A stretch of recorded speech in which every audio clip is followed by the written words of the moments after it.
Isn't it wonderful to see a room full of people engaging in the topic of inclusive volunteering for people with a disability?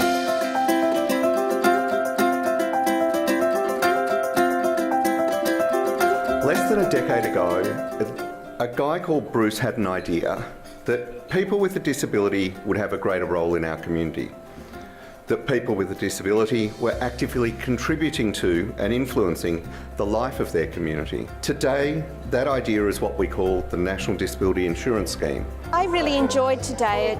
It was a great reminder of the importance of bringing some thinking into strategy and the way you're moving volunteer programming forward. It gives us pride, teaches us new skills, it is empowering, and most of all, it increases our social interaction and communication.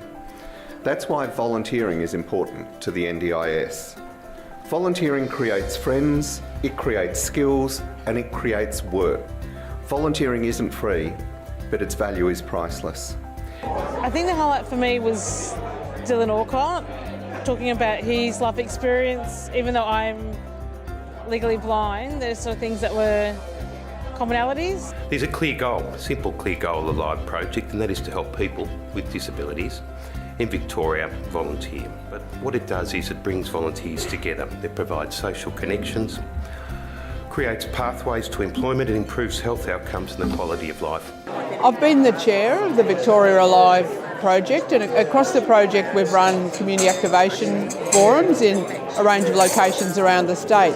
And as part of the breakfast today, we wanted to connect with senior leaders to really generate that sense of excitement and commitment to maintaining the momentum that the work of the project has delivered.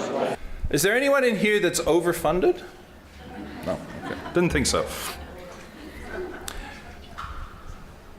The not-for-profit sector is full of people that are mission-driven, passionate, visionary people trying to do amazing things for their community. They are so short of resources. Why should inclusive volunteering be a priority for them? One of the things that is really beneficial when you're thinking about any funding issue is thinking about two things. Firstly, that it opens up new pools of funding to you. But one of the things that actually often happens is there seems to be this attitude, especially in the social services sector, I find, but it's present right throughout society, that says that people with the disability are the clients. So we don't look to them as co-workers, as volunteers, as people that participate in mission. They are people that we work, serve for. How do we shift that perception? The first thing an able-bodied person does is they look at your disability first, and it would be really good if that was actually lowered on the scale for an all abilities person to actually say, how about you look at me as a person first? Just thinking about the perception of the individual and thinking about how, rather than thinking about how can we help this individual volunteer, it's how can this individual help us. So I think today was a wonderful morning full of presenters, just sheerly indicating that the connection between volunteers and not-for-profit sector and those who require volunteers is simply about reaching out. Would you mind sharing with the audience today one thing that you'll take away?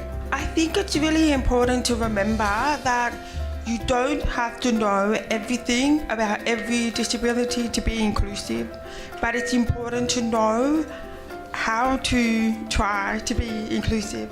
Don't be frightened about people with a disability in terms of thinking that you have to do more work to enable them to be a volunteer. As we've already touched on, in fact, they're probably better volunteers. They're really just an untapped resource and asset. Another message that came out of this project that sort of resonated with me is what can we do with what we already have? It's not about spending millions of dollars on accessible ramps and things like that, but just having a frank conversation about where we are as an organisation or as a community, and sort of working with what is already in place to sort of make things more accessible and inclusive for people with disability. So it could start today. sometimes bringing volunteers in can give you benefits that we can't even tell you about. Unintended consequences are beautiful things. Please be open to them.